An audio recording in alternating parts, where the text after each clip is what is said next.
from different parts of the world. Some of you are from India, like you are working or studying in India. Some of you may be originally from America. But we are sitting today is because of prayer by one person. Because of one particular prayer that all we are here. And since the time I have come to Boston for the last 2, 3 days, I have been contemplating on this prayer that Srila Prabhupada, founder chair of ISKCON, you know about him, right? Srila Prabhupada. So Srila Prabhupada composed this nice prayer, poem in Bengali, and expressed his heartful his feelings to Lord Krishna. And because of that prayer, this ISKCON society started, and it has grown worldwide with hundreds of centers. But when Srila Prabhupada arrived here, he had nothing with him. I think some of you may not know, so I'll just briefly describe. Do you know Srila Prabhupada's biography? No, okay, so maybe in short I will tell. Of course, you all know, but still it's purifying to hear. So Srila Prabhupada, the founder of ISKCON, you can see his murti behind you, right? In every ISKCON temple, we have Srila Prabhupada's murti because he's the founder of ISKCON. So he was ordered by his spiritual master, Srila Bhaktisiddhanta Saraswati Thakur, in 1922. He was instructed that you take this message of Lord Chaitanya, message of Bhagavad Gita to the Western world. And Lord Chaitanya, have you heard his name? He is a special incarnation of Krishna who appeared in Bengal 500 years back. And here he started the Bhakti movement in India. So, the whole chanting, dancing, what we are doing. So, the whole Bhakti movement in India was started by Chaitanya Mahaprabhu. And it's Krishna himself who appeared in the form of his devotee. So, Chaitanya Mahaprabhu had predicted that a day will come when in every town and village of the world, people will chant the holy names of the Lord. He had predicted that 500 years back. And nobody knew how that prediction will come true. So, Srila Prabhupada's spiritual master, he ordered him in 1922 that you go to Western world and make this prediction come true. You go and preach. And that time, he was a young man, he was a married person, having his own business. So, he could not immediately come to America. But then he kept this instruction in his heart. And finally, after a lot of endeavor, in 1965, he actually started his journey to America. And that time he was 70-year-old. Imagine at that age. Once I heard that in the Times magazine of US, they published an article on people who started their career very late and were successful. So there are several examples. I believe Abraham Lincoln also started his career at a late age. He went into politics at a late age, but he was successful. So like that magazine had list of influential people in the world who started their career at a very advanced stage, but were successful. And the top of that list was Srila Prabhupada, because he started this movement at the age of 70 years. We have young entrepreneurs, many young entrepreneurs in Boston, US. They start their company at the age of 25, 50, 35, 40. But we have never heard someone starting a new company at the age of 70. And Srila Prabhupada did that. He started the society at the age of 70. So at the age of 70 years, he actually took a cargo ship. I just came by direct flight. That was a little delayed and I was feeling so discomforted, But imagine he came by a cargo ship, not a luxury and a cruise, a cargo ship that took 35 days to come from India to US. He had 2 heart attacks in the way. And he thought this will be finished on the way. But when he prayed to Lord Krishna appeared to him in his dream and said, don't worry, I am there to take care of you. And after that, the entire voyage was very calm and quiet. Usually the Atlantic Ocean is very rough. But that time in 1965, when Srila Prabhupada came, the Atlantic Ocean was also very calm. And on 17 September 1965, in the morning at 5:30 a.m., after 35 days journey, the ship called Jaladuta landed at Boston, reached at Boston. So at the entrance of the temple, did you notice there's a small replica of that? Like Srila Prabhupada traveling, you notice that, right? A small mural. So that is a historic day for all of us in ISKCON. And this year is the 60th year of Srila Prabhupada arriving in Boston. So I heard there's a big celebration in Boston conducted by the ISKCON temple. So September 17, 1965 was the day Srila Prabhupada reached Boston. And the place where his ship was docked is called Commonwealth Pier. I visited that place a couple of days back. And that's the first time that Srila Prabhupada, he passed through the US immigration customs, and then he came to the city of Boston with the captain of the ship, Captain Pandya. And for the first time, he saw US city. Those days in India, the cities were not that big, and there was no internet, so he never saw any pictures of American city. So first time he came to American city, he saw the busy city of Boston, the commercial area, churches, warehouses, office buildings, bars, bookshops, nightclubs, restaurants. And so Prabhupada, first time he saw the city in America. And after that, he offered a prayer to Lord Krishna. He offered his feelings to Lord Krishna. A beautiful poem. I'll just briefly recite that to you. In Bengali, he wrote it. It was his personal prayer. He didn't meant to be like a public something, but he wrote in his own diary. Later, devotees published it. So his own personal communication uh, to Krishna. So he's saying, "My dear Lord Krishna, you are so kind upon this useless soul, but you do not know why you have brought me here. Now you can do whatever you like with me." He says, "Bado Kripa Kaile Krishna Adhamera Prabhu." But I guess you have some business here. Otherwise, why do you bring me to this terrible place? But then he said to him, then he said to Krishna, but you have brought me here. There must be some purpose, right? But then again he said, most of the population here is covered by the material modes of ignorance and passion. Absorbed in material life, they think themselves very happy and satisfied. And therefore, they have no taste for the transcendental message of Vasudeva Krishna. I do not know how they will be able to understand. So he could actually understand the challenge in his mission. He saw the population, just now you see any city of US, what you'll see people busy going in car to offices and then enjoying in the evening. So in Bhagavad Gita, it's mentioned there are three modes of material nature. Mode of passion, mode of ignorance, and mode of goodness. Rajagun, Sattvagun, and Tamagun. You have heard of the terms? Sattvagun, Rajagun, and Tamagun. Srila Prabhupada is saying most of the population here is absorbed in Rajagun and Tamagun. So they're simply thinking, okay, I'll work hard and enjoy.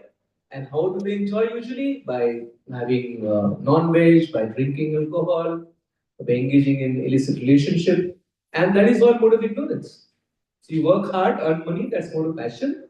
Then you enjoy, try to enjoy in a way that is against the scriptures, and that is mode of ignorance. So Srila Prabhupada could see that the entire population is absorbed in mode of passion and ignorance. And he wanted to preach about mode of goodness, Sattva Guna. So he thought, how is it possible? It's impossible. Then again he prayed to Krishna. He says, but I know that by your causeless mercy, anything is possible. Because you are the most expert mystic. So that's the point. So Prabhupada is praying to Krishna. I know my challenge is impossible, very, very difficult. But by your mercy, anything impossible can also become possible. There's a verse in Chaitanya Charitamrita, Kathanchana smite yasmin dushkaram shukaram bhivet visnitya vipritisyam Sri Chaitanya Namamitra. I offer my obeisances to Chaitanya Mahaprabhu. By remembering him, difficult things become easy. And by forgetting him, easy things become difficult. So when we remember the Lord, when we pray to him, no matter what difficult challenges may be there in our life, whatever difficulties we are going through, it'll become very easy. Right? Because for Krishna, there is nothing that is impossible. Therefore, there's a shloka in Bhagavad Gita. Prabhupada said, peace formula. Bhoktaram Nekatapasam Sarva Loka Maheshwaram Suradam Sarva Bhutanam Gyantva Mam Shanti Prich. So suppose you know a very big person, he's your friend. Let's say Mr. Trump is your friend, right? Close friend. So will you have any stress or anxiety in US? No, you know that he is my close friend. So any difficulty, help me. Right? So Krishna says that I am the supreme in this world. God is supreme. I'm the supreme proprietor, I'm the supreme controller, and I'm your best friend. So the moment we understand that Krishna is my best friend, so then we'll be relieved of all anxiety and stress because we know that He's capable, He's powerful, He's a supreme Lord, He's a proprietor, and at the same time, He's my friend, He's my well-wisher. So therefore, we'll be relieved of all anxiety. Similarly, Srila Prabhupada is saying that yes, my mission is difficult, but you can make anything happen. So by your mercy, you can make this happen. And then he goes on that all the living entities have come under control of Maya by your will. And if you want, they can be delivered. And how they can be delivered? If they hear your message. Which message? Message of Bhagavad Gita and Srimad Bhagavatam. So then he quotes the verse from Bhagavatam. Shrunutam Svakatha Krishna Punya Shravana Kirtana Hridantasya Bhadrani Vidnoti Surasana. That means when we hear about Krishna, when we hear about God, when we chant His holy names, Hare Krishna, Krishna Krishna, Hare Hare, Hare Rama, Rama Rama, Hare Hare. Krishna is there in the heart as a super soul. So He cleanses the heart of all the bad qualities, of the mode of ignorance, passion. Krishna can remove all that and bring us to the mode of goodness and can bring all the good qualities in our life. So this is the prayer that Srila Prabhupada offered to the Lord, that if they listen to your message, then things are possible. So please make my words, right? Make my power of speaking suitable for the understanding. Very important line. Here Srila Prabhupada was, his accent was difficult. He came from Bengali accent, coming to US, having no contacts, no experience. So he prayed to the Lord that you make my power of speaking suitable for their understanding. That means give me that power so that my speech can transform their hearts. And with this prayer, Srila Prabhupada, in the end, he says, "Oh my Lord, I'm just like a puppet in your hands. If you brought me here to dance, make me dance. Make me dance, oh Lord, make me dance as you like. I have no devotion, nor do I have any knowledge, but I have strong faith in the holy name of Krishna. I have been designated as Bhaktivedanta. Now, if you like, you can fulfill the real purport of Bhaktivedanta." Signed, the most unfortunate, insignificant beggar, A.C. Bhaktivedanta Swami, on board the ship Jaladuta, Commonwealth Pier, Boston, Massachusetts, USA, 18 September 1965. It's a historic day for the followers of ISKCON. He composed this beautiful poem, a prayer to Lord Krishna. And because of this prayer, Krishna answered his prayer, and his words became powerful that could influence the young people in America. From Boston, he went to New York, and there he started preaching. He had nothing. He started doing kirtan sitting under a tree in New York. The tree is still there, I believe. I'll go to see that tree. You have seen that? Yeah. Tompkins Square Park, where he just sat under a tree and chanted the simple mantra, Hare Krishna, Hare Krishna, Krishna Krishna, Hare Hare, Hare Rama, Hare Rama, Rama Rama, Hare Hare. It is simple melody. We chanted hours together. And then the young people in US, they came, the hippies came. They were looking for happiness in drugs and other things. But then they found real happiness in chanting higher taste, like Krishna says in Bhagavad Gita. What's that verse? Vishaya vinivartante niraharasya tehina daso varjam daso priyasya param drishtva nivartante. So Krishna says that it's very difficult to give up objects of self-gratification. But you can give it up if you get a higher taste. Right? For example, if you get a job with a higher pay, you can always give up the job with lower pay. Very simple. So similarly, people in this world are looking for happiness in sensual pleasures of the world. But if you get a higher pleasure, then you can give up the lower pleasure. So Krishna says in Bhagavad Gita that once you get the higher taste in spiritual life, you can give up the worldly pleasures. And that is what the young people of US that time, they were looking for happiness, and they found real happiness in chanting of this Mahamantra. And then they surrendered themselves and became very faithful to Srila Prabhupada. They surrendered their life to Srila Prabhupada, and they gave up all their bad habits, and they started chanting this Mahamantra. But Srila Prabhupada was in India, some reporters asked Srila Prabhupada, because in India, the Swamis, they do some magic, right? Some miracles. So they asked Srila Prabhupada, Swamiji, can you do some miracles? Then he said, no, I can't do any miracle. But then he said, one miracle I have done. What is that? I've converted thousands of Americans into Vaishnavas, into pure devotees of the Lord. That is a miracle. When he came back to India with all these white devotees, everybody was amazed how they're taking up the Indian culture, chanting, dancing, doing devotion to Lord Krishna. The women wearing saris and even small boys and girls wearing dhoti sari. It was a big revolution in India. Of course, now in ISKCON temples in America also we have Indians also. In those days there were no Indians. All Americans used to come to the temples of ISKCON. They started all the centers of ISKCON. The first center was New York, then San Francisco, then all over US, then Canada, Europe. And that's how the ISKCON movement spread. And all because of this one prayer to Srila Prabhupada, which you offered to Krishna. And then the movement expanded, and that's how I joined this movement. I became part of this movement. We all are here because of this one prayer. And this shows the power of prayer. So this is something we can discuss a little bit. That how prayer is the most powerful thing in this existence. There is nothing more powerful than prayer. So therefore, someone in spiritual path, he's never disturbed, no matter how difficult the circumstances are in his life, because he knows that the Lord is there to take care of him. And he offers sincere praise to the Lord. He knows that he is my well-wisher. So I'm sure even all of you must have some experience that how the Lord always takes care of his devotees. Like there's a beautiful verse in Bhagavad Gita. You have a Bhagavad Gita here? Can you please read? It's from the 9th chapter. Maybe we can discuss a little bit on this verse, 9.22. So Krishna says a beautiful verse. He says, Ananya Shintayanto Ma Yejana Paryupasate Tesha Nityabhyuktana Yogakshema Mahamyam.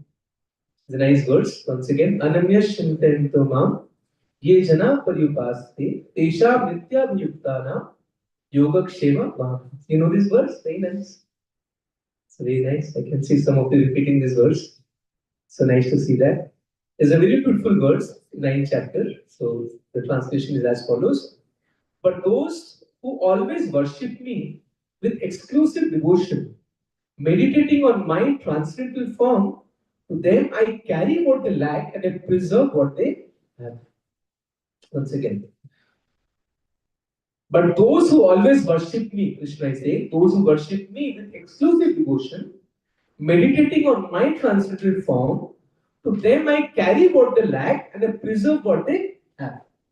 Whatever they lack, Krishna is saying, I personally carry and bring it to them. And whatever they have, I preserve that. Let's read the purport of Krishna Prabhupada.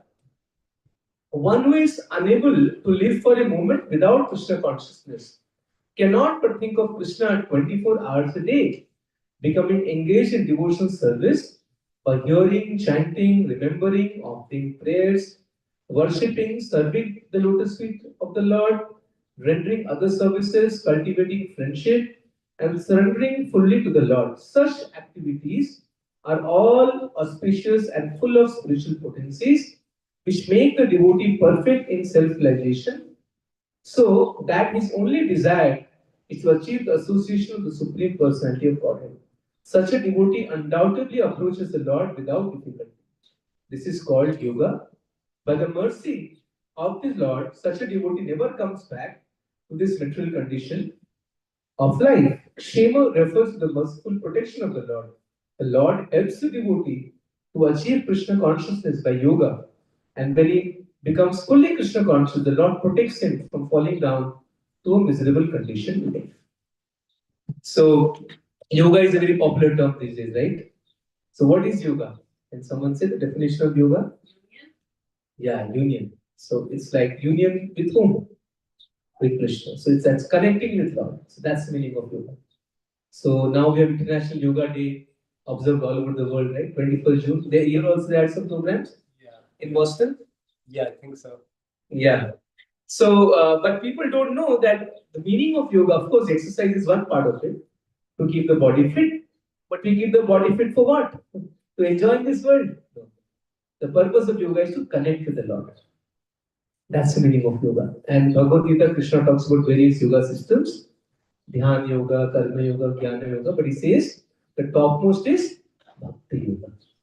You connect with the Lord through devotion. By Shravanam, by hearing about Him, chanting, by chanting His holy names, by remembering Him, by worshipping Him. So by these processes, you connect with the Lord. Actually, that connection is already there, but you have forgotten that. You have to re-establish that connection with the Lord. That is the process of bhakti. Very simple. So we are eternally connected with the Lord. He's our Supreme Father. We are His children. We have an intimate relationship with the Lord, but we have forgotten that. And that is why we are struggling in this world, we are suffering. So the process of yoga is nothing but to reconnect ourselves with the Lord or to re-establish that connection we have with the Supreme. And the best way to do that is bhakti. As Krishna says again and in Bhagavad Gita, Yoginam api sarvesham matkatinantaratmana shraddhavan bhajata yomam samayukta tamamata. He says, among all the yogis, the topmost is one who thinks of me in love, who is my devotee.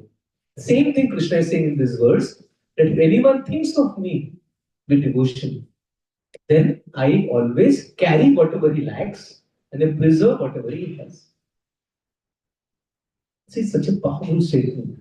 God Himself is saying, whatever you lack in your life, I will provide. Just His assurance. So once there was a devotee in Jagannath Puri. We have Jagannath ji here also, right? So we can tell a story from there. His name was Arjun Panda. He was a very nice devotee. He used to read Bhagavad Gita all the time. And once there was a flood there. And he used to beg alms and go into people's house and beg something to feed his family. So there was some flood, and for many days he could not go to bed. So his children and wife were almost starving. He himself was starving. So his wife said, "Why don't you go and get something, do something?" He said, "Don't worry, Krishna is there." And he quoted this verse from Bhagavad Gita. Ananashilten tumam yejana paripasate tesham nityabhyuktanam yugakshemavaham. Don't worry, Krishna will give us whatever we want. Don't worry. But then his wife wasn't happy, right? So what she did, she scratched that verse. What is this Krishna is saying? This is not practical. This is just words. And then after that, two young boys suddenly came to her house. One little fair complexion, one was darkest complexion. And they came and knocked at the door. The wife opened the door and saw two young boys, beautiful boys, and they're carrying a lot of load on their shoulders. Big bags of rice and ghee and different things, sugar and all these things. So he said, "What happened? So who are you? And please sit down." He said, No, we are in a hurry and we just came to drop all these things to you for your family. So please keep all this. And we are in a rush, we have to go. So the wife said, please, at least take some prasad, also sit down. Then the boy said, no, my tongue is cut. There's some scratches on my tongue. I can't eat. And then the boys went back. And then the husband came back after some time. And then we came inside the house. We saw so much things lying in the house. So he asked his wife, "Oh, who brought all this?" And the wife said, "There were two young, beautiful boys, one darkest complexion, one fair in complexion. They came, they brought all this."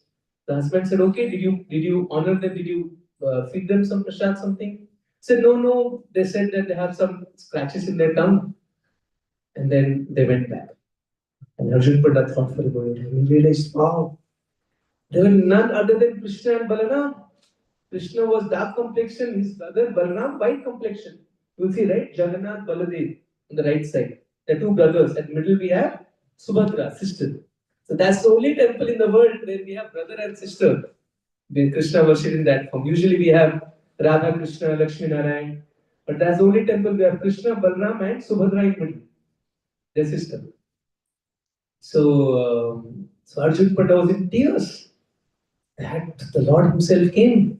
And then he realized that when Krishna was saying, my tongue is scratched, because that verse, Bhagavad Gita, was underlined. There was a scratch of that verse. Because the words of Bhagavad Gita are not different from Krishna. Therefore, we honor Gita and honor Bhagavatam. Even all scripture, all religions like Christians, they respect Bible. In the Sikhs, they worship Guru Granth Sahib. Because the words of Krishna are not different from Krishna. So therefore, Bhagavad Gita, Bhagavatam. So I'm sure most of you must be having at your homes. You must keep Bhagavad Gita and Srimad Bhagavatam. So they're not different from the Lord. So, so in this way, Arjun Panda, the devotee, was in tears and he realized that how Krishna fulfilled this verse. He had doubt that whether Krishna will bring or not, but he actually brought whatever they lacked. There's so many stories like that in lives of devotees where they feel that how Krishna reciprocates their prayers. There was a nice devotee called Shalabhik. He was actually born in a Muslim family. And in those days, things were very strict in Jagannath Puri. So those who were not Hindus, they could not come inside the temple. Even now they have that rule. But Jagannath is so merciful, he comes out in his chariot. You had a Rath Yatra in Boston also, I heard, 28 June. Were you there for the Rath Yatra festival? Yeah. Yes. The Lord comes out of the temple to give darshan to those who cannot go inside the temple. You see, the Lord is so supremely merciful. So, there was a devotee named Shalabhik. Actually, he was born in a Muslim family. His mother was a Hindu, but somehow that time the Muslim rulers were there, they would forcefully marry Hindu women. So one Muslim soldier had married his mother forcefully, and he being the son of a soldier, he also went to battlefield, but he was severely injured, and he was on the verge of death. Then his mother told him that please chant the name of Krishna, because he was a devotee of Krishna from childhood. So please chant the name of Jagannath, pray to Jagannath, he can cure you. And he actually was cured. So naturally, when he was cured, then he became a devotee of Lord Krishna, Jagannath. And he went to Vrindavan. He was in Vrindavan. But in Vrindavan, he heard that Jagannath Rath Yatra festival is going to start. And he never had darshan of Jagannath, and he was born in a Muslim family. He could not go inside the temple. So he thought, let me go and have darshan of Lord when he will come out. But time was very short. He had less than a month, and Vrindavan is about 1,000 miles from Jagannath Puri. And walking 1,000 miles, it would take 2-3 months. So he was running and running desperately. I want to have darshan of Jagannath. I want to have darshan of Jagannath. And as he was approaching, as he was covering the distance, he was praying to Lord, oh Lord, please wait. And then he was almost close to Jagannath Puri still. And the time of Rath Yatra was going by, the Rath Yatra started, and he prayed to Jagannath, oh Jagannath, I'm coming to have you darshan from long distance. Please stop, my Lord, please stop. And guess what happened? The chariot stopped. The chariot of Jagannath stopped. It could not budge even an inch. People tried with horses, elephants, big soldiers. They wanted to move the chariot. The chariot didn't move an inch. And finally, the devotee came, Shalabhik, when he had the darshan of Jagannath, was so happy. He prayed to the Lord, oh Lord, you're so kind, you waited for me. And then, after giving darshan, then Jagannath started moving. Even now, there's a place in Jagannath Puri to honor this. And even today, the Rath stops there. The chariot of Jagannath stops there to honor this great devotee, Shalabhik. So this is how the Lord actually listens to our prayers. He is not some statue here, no. He's present in his personal form and duties. So whatever prayers we offer to the Lord, He listens. Is there in our heart? Is there in the form of duties? Is there in the form of holy name? The moment we chant His names, remember Him, we pray to Him, He actually hears. That faith we must have. And it does. We also have experience of this in our lives. The experience of this is so many devotees' lives that how the Lord reciprocates whenever we pray to Him. So many examples in our scriptures are there. Once the Lord, one devotee asked him, so he walked all the way from Vrindavan, the deities of Krishna, he walked all the way, Sakshi Gopal, he walked all the way from Vrindavan to South India, right? There's so many examples where The deities can talk to devotees and listen them. They'd actually answer to the prayers. Sometimes the Lord appears in a dream, or there are many ways in which Lord can reciprocate. Or he just does whatever we have the desire. Sometimes maybe not directly, but indirectly he gets it done. He only gets it done. That faith you must have. Therefore, prayer is the most powerful thing. And what is the best way to pray? Just chant the holy names. Hare Krishna, Hare Krishna, Krishna Krishna, Hare Hare, Hare Rama, Rama Rama. In all traditions of the world, once I heard that Radhakant Maharaj, a very famous sannyasi in ISKCON, he went to Mother Teresa. Have you heard of Mother Teresa's name? She got Nobel, I think, prize, and she was a saint. Very famous lady in the 90s, 80s, 70s. She did a lot of work in Calcutta, in India for the poor, for the lepers, for the diseased. A lot of charitable work she did. So once Radha Maharaj went to her and said, "From where do you get the strength to do so much of service for the society?" And she had a rosary beads, just like we have the Christians, they also have rosary beads, right? They call it rosary. So she took out her rosary and showed, "This is where I get my strength from, by chanting the names of the Lord." So, so this is very powerful thing, chanting the holy names of the Lord. The Muslims, they also chant the names of Lord. Christians, they chant the names of Lord. And in Hindus also we have, especially in ISKCON, Srila Prabhupada started this movement, which is centered around chanting the holy name of the Lord. That's the most important thing. Therefore, earlier, they were called Hare Krishnas. The movement was known as Hare Krishnas. So this time when I was traveling a flight from Houston to Boston, so I met a American native person, like he was Black African, I mean Black American, and so he was very happy. He said Hare Krishna to me. I said Hare Krishna, and then he said, "I'm not seeing you people these days on the streets." He said, "Earlier I used to see you on the streets. So you used to chant and all. What happened? Do you still have ISKCON in Boston?" I said, "Yes, we do have a center. But I think these days the kirtans are not that much, right? In the olden days, we used to a lot of Harinam Kirtan on the street. So he said, so like that, people know us, the Hare Krishnas, people who chant. So that's the main process that we have. And in all the religions of the world, they have the chanting of holy names. And this is the most powerful way to connect with the Lord, the powerful way of yoga, the most powerful way to pray to the Lord. There's nothing more powerful than chanting of the holy names. And Srila Prabhupada did that only, chanted the holy names, and that's how the society started. So therefore, I request all the guests who are present here today, some of you may already be chanting, some of you may be new, may not be chanting. So there are two ways in which we chant. One is by kirtan, just like in the beginning we chanted with musical instruments. The second way we chant is on the beats. So you can take a beat from the store here in our gift stall here, or even if you don't have the beats, you can still chant this Mahamantra. Hare Krishna, Hare Krishna, Krishna Krishna, Hare Hare, Hare Rama, Hare Rama, Rama Rama, Hare Hare, Hare Krishna, Hare Krishna, Krishna Krishna, Hare Hare, Hare Rama, Hare Rama, Rama Rama, Hare Hare, like that. And of course, now with advancement in cognitive sciences, neuroscience, a lot of experiments have been done to prove that how by chanting these mantras, our cognitive function of the brain improves, how the stress levels they go down. A lot of research has been done in this area by leading universities across the world. So it's proven fact that by chanting the holy name, special sound vibrations, our stress level can go down, our cognitive functions can improve. So all these are, of course, external things we can actually observe. But the most important thing is that we reconnect ourselves with the Lord. We re-establish our connection, our relationship with the Lord.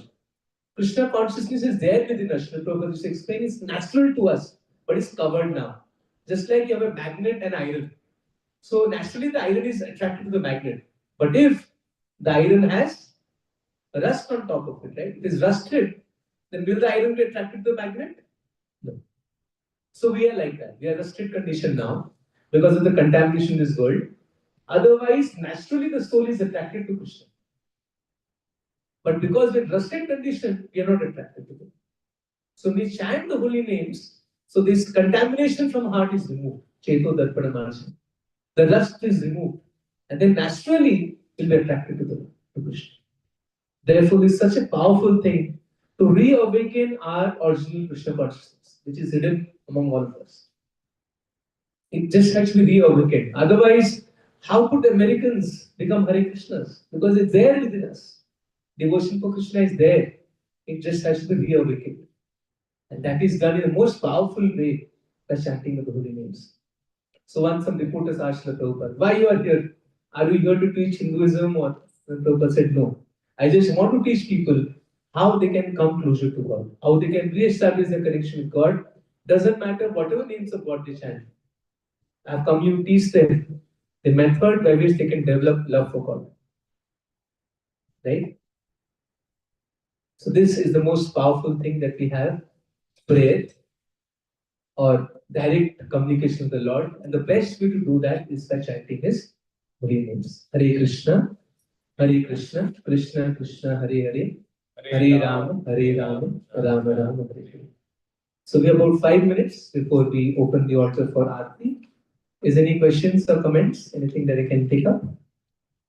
Yes. So you got a person, like, I'm Jewish. And Okay. we're actually taught not to do that. Yes. Like, because God's beyond what we are. Okay. So I'm trying to understand, because don't think he has a body like this, right?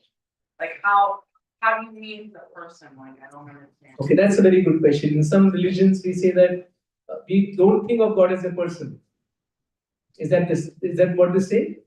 Like, because I was at the Yatra and they were doing the trivia things, and they said God's a person, but with a body, but not a body like ours. And Yes. I'm trying to understand what it meant. That's a nice point. So you see, like our father is a person, right? His father is a person. Yes or no? Your grandfather was a person. His father was a person. If you just go back and back and back, the first person, he came from God, right? There must be first human being on this earth, right? And from him, other human beings came. Let's not talk about Darwinism. Let's talk from the scriptures point of view. So there must be first human being, right? So and he also came from God. So naturally, just like my father has a form, he's a person. So naturally, the Supreme Father, from whom all of us we have come, he also needs to have a form because we are coming from him. So the Bible also says that man made God in his own image.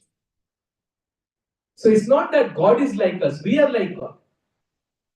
You understand this point, this difference? We are not saying that God is like us. No, we are like God. Because we are his children. So he is a person, that is why we are a person. We are made in his form because we are his children. So he has two hands, he has two eyes, and that is why we have that form. So it's not an imagination. God is a person, he's a supreme person. And of course, his body is not like our body. It's a spiritual form. Like our body is temporary, it gets diseased, it perishes, it dies, but his body is eternal. Are you just 1 minute? Let me complete. So his body is not made of these atoms and molecules. It's a different creation.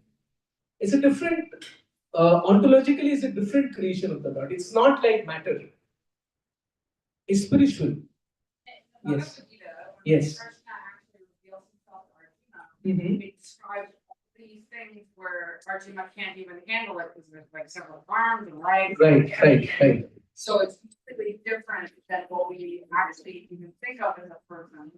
And that's kind of what I was driving at, like, I can't picture God and equate a person at the same time.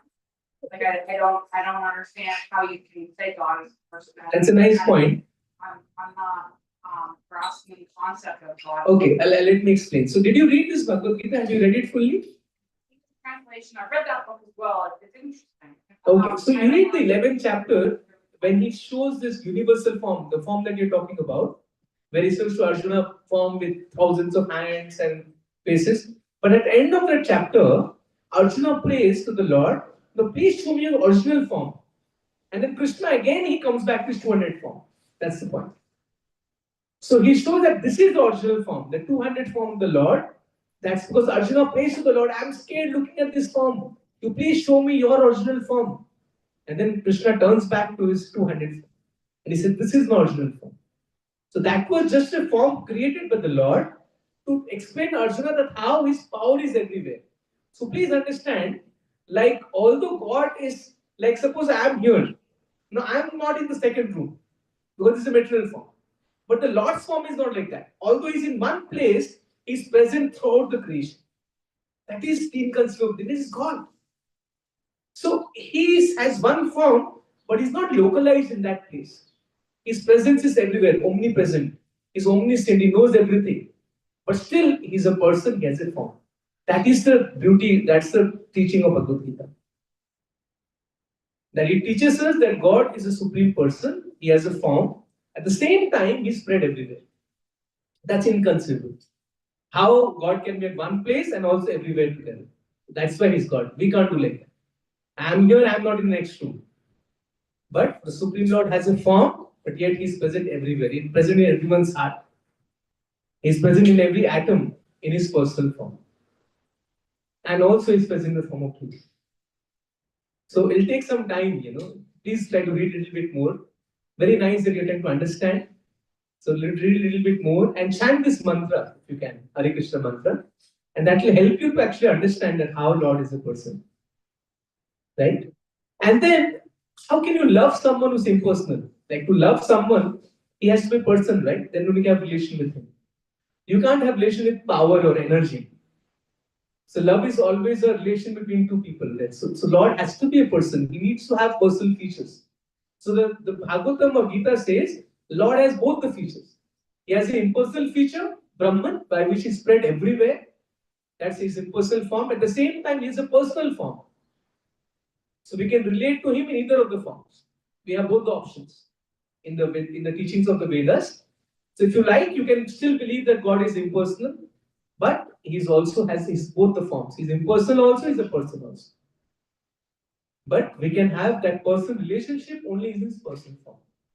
That's what in Bhagavad Gita. Please read 12th chapter. Arjuna asked this question to the Lord. Oh Lord, who is better? One who worships you in a personal form or one who worships you in impersonal form, spread everywhere? The Lord says both are okay, but he says better are those who worship in my personal form. Is that okay? Yeah, thank you for the nice question. Yeah, I know it's not so easy. Please read the Bhagavad Gita and chant this mantra and slowly you'll really understand. Thank you. You come to this temple regularly? Very nice, thank you. There are many Jews also who are like full-time members of ISKCON. I know them. So obviously they found something interesting. That's why because the essence of all religions is the same, to develop our love for God. Okay. Thank you. Any other questions or comments? I think I've seen you, Mataji. Do you come to Vrindavan? Not yet, never. Oh, okay. Maybe I saw someone else looking like you.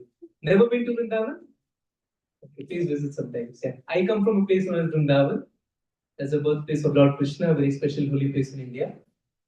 So, how many of you have visited Vrindavan? Can you please raise your hands? Oh, most of you have visited Vrindavan. Those who have not, please visit. And those who have visited, please visit again. And so I stay there. ISKCON has a school there, like my friend was saying. It's called Bhaktivedanta Gurukul International School. It's a boarding school for students from grade 2 to 12. We teach the regular education. Along with that, we teach the Krishna consciousness. They study Bhagavad Gita, they chant the holy names. And we are also in the process of establishing university there. ISKCON's first university over there, Bhaktivedanta University.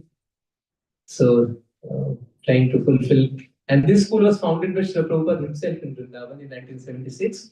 So, Srila Prabhupada came to America in 1965, established ISKCON in 1966, and within 11 years, he traveled all over the world 14 times and established 108 centers of ISKCON. And one of them was a temple in Vrindavan and a school next to that, Bhaktivedanta Gurukul. And now ISKCON has close to 1,000 centers all over the world. So I'm glad that all of you are coming. So please keep coming to Sunday programs, to the regular program, chant this Mahamantra, read Bhagavad Gita. And in this way, we'll actually make your life perfect by re-establishing our relationship with Krishna. Hare Krishna, Hare Krishna, Krishna Krishna Hare Hare, Hare Rama, Rama Rama Hare Hare. So we'll have Aarti and Kirtan now. So you can all stand up for Aarti. Thank you.